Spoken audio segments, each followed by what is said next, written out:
କରିଥିଲା।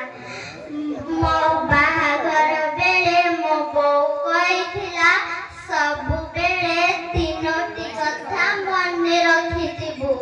ଉଞ୍ଚା ଜାଗା ଦେଖି ବସିବୁ, କୋକିଳ ପରି ପାସିବୁ, ଆଉ କଣ ଜାଗା ଦେଖି ଛେପ ପକେଇବୁ। ଆଥୁ ମୁଁ କଣ ଜାଣିଥିଲି ମୋ ଶାଶୁ ବୁଢ଼ୀ ସେଇଠି ବସିଥିଲା ବୋଲି ଛେପ ଲେଣ୍ଡାଟା ଯାଇକି ତା ଉପରେ ପଡ଼ିଲା। ବୁଢ଼ୀ ତ ଖାଲି ଚିଲେଇଲା ଆଉ ଚିଲେଇଲା ଆଉ ଚିଲେଇଲା ଆଉ। ବୁଢ଼ୀ ତ ଖାଲି ଚିଲେଇଲା ଆଉ ଚିଲେଇଲା ଆଉ ଚିଲେଇଲା ଆଉ।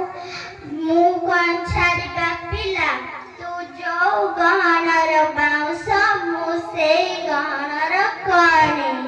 ବେଡ଼ିଂ ପତ୍ର ଧରିଲି ବାପ ଘର ଆଡ଼କୁ ଚାଲିଲି।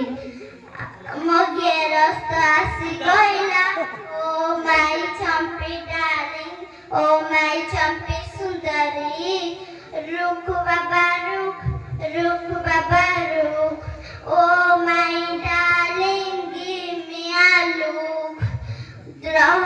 ଯାରେ ଟୋକା ଯା ମହାନଦୀ ପାଣିରେ ମୁହଁ ଧୋଇ ଆ।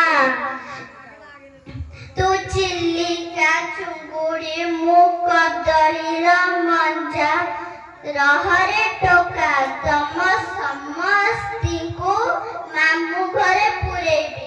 ଚକି ପେଶୁ ଥିବ, ଚକି ପେଶୁ ଥିବ, ଚକି ପେଶୁ ଥିବ।